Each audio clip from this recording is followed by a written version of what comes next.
Assalamualaikum warahmatullahi wabarakatuh. Halo, perkenalkan nama saya Ogi Kukuhiwono dengan NIM 31211047 dari kelas TI 21A3. Di sini saya akan membahas materi tentang Central Processing Unit atau disingkat dengan CPU. Yuk simak yuk.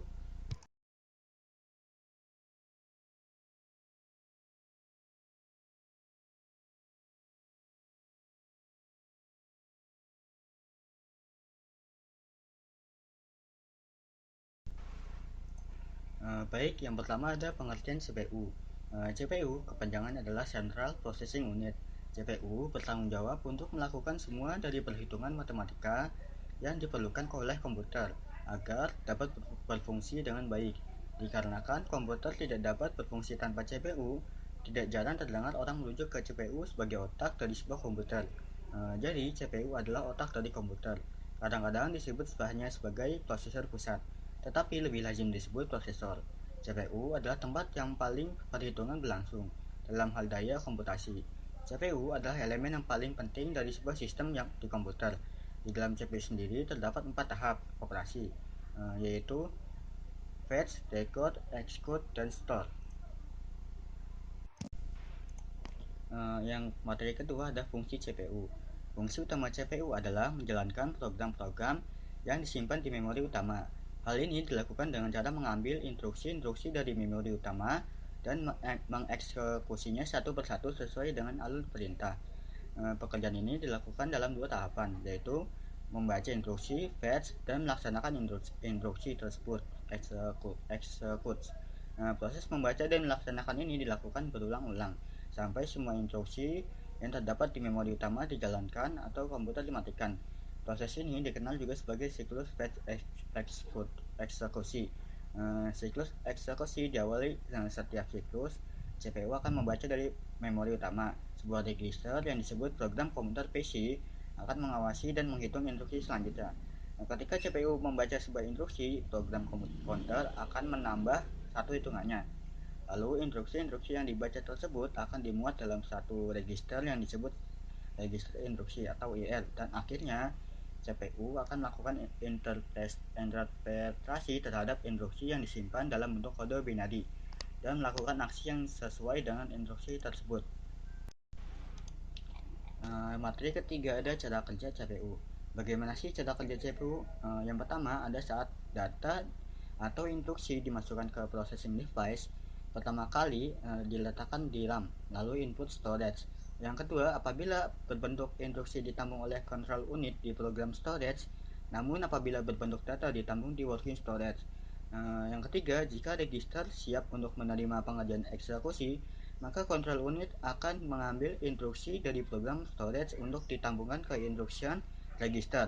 Sedangkan alamat memori yang berisikan instruksi tersebut ditambung di program counter. Yang keempat, sedangkan data diambil oleh control unit dari working storage untuk ditampung di general purpose register. Dalam hal ini di operan register. Jika berdasar instruksi pengerjaan yang dilakukan adalah aritmatika dan logika, maka ALU akan mengambil alih operasi untuk mengerjakan berdasar instruksi yang ditetapkan. Yang kelima, hasilnya ditampung di akumulator. Apabila hasil pengolahan telah selesai, maka control unit akan mengambil hasil pengolahan di akumulator untuk ditampung kembali ke working storage. Yang keenam, jika pengerjaan keseluruhan telah selesai, maka control unit akan menjemput hasil pengolahan dari working storage untuk ditampung ke output storage. Lalu selanjutnya dari output storage, hasil pengolahan akan ditampilkan ke output device. Materi keempat ada komponen CPU. Komponen CPU dibagi menjadi 4 bagian, yaitu Arithmetic and Logic Unit atau disingkat ALU. Yang kedua Control Unit, dan ketiga Register, dan yang keempat CPU Interconnection. Yang pertama Arithmetic and Logic Unit atau disingkat ALU, bertugas membentuk fungsi-fungsi pengolahan data komputer. ALU sering disebut mesin bahasa atau machine language karena bagian ini mengerjakan instruksi-instruksi bahasa mesin yang diberikan padanya, seperti istilahnya. ALU terdiri dari dua bagian, yaitu unit aritmatika dan unit logika boolean, yang masing-masing memiliki spesifikasi tugas tersendiri. Yang kedua ada control unit, bertugas mengontrol operasi CPU dan secara keseluruhan mengontrol komputer sehingga terjadi sinkronisasi kerja antar komponen dalam menjalankan fungsi-fungsi operasinya. Termasuk dalam tanggung jawab unit kontrol adalah mengambil instruksi-instruksi dari memori utama dan menentukan jenis instruksi tersebut. Yang ketiga ada register. Register bertugas sebagai media penyimpanan internal CPU yang digunakan saat proses pengolahan data. Memori ini bersifat sementara, biasanya digunakan untuk menyimpan data saat diolah ataupun data untuk pengolahan selanjutnya. Dan yang keempat ada CPU interconnection, bertugas untuk menghubungkan komponen internal dan bus eksternal CPU. Komponen internalnya yaitu ALU, unit control, dan register-register. Sedangkan komponen eksternalnya yaitu sistem lainnya seperti memori utama, piranti, masukan atau keluaran. Yang materi kelima ada siklus instruksi. Siklus instruksi dibagi menjadi 7 tahapan. Tahap pertama yaitu IAC atau Instruction Address Calculation. Pertama, IAC yang menentukan alamat perintah berikutnya yang akan dieksekusi. Biasanya melibatkan penambahan bilangan tetap ke alamat perintah sebelumnya. Tahap kedua ada IF atau Instruction Fetch. Selanjutnya diterima oleh if yang dimana ia membaca atau menerima perintah dari lokasi memorinya ke CPU. Tahap ketiga ada IOD atau Instruction Operation Decoding. Lalu IOD menganalisa perintah untuk menentukan jenis operasi yang akan dibentuk dan operan yang akan digunakan. Dan yang ke tahap keempat ada OAX atau Operand Address Calculation. OAX yang menentukan alamat operan, hal ini apabila melibatkan referensi operan pada memori. Tahap kelima ada OF atau Operand Fetch. Selanjutnya OF mengambil operan dari memori atau dari modul input atau output. Tahap keenam ada DO atau Data Operation. Dilanjutkan dengan DO yang membentuk operasi yang diperintahkan dalam instruksi.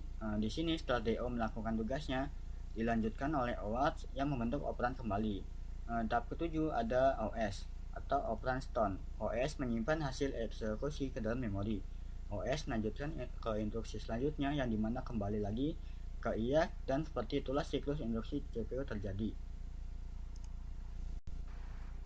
Baik, materi ke-6 ada fungsi dan tujuan interupsi. Fungsinya yaitu adalah mekanisme penghentian atau pengalihan pengolahan instruksi dalam CPU kepada routine interupsi.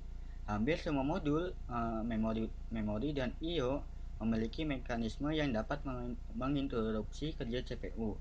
Tujuannya secara umum untuk manajemen pengeksekusian rutin instruksi agar efektif dan efisien antar CPU dan modul I/O maupun memori.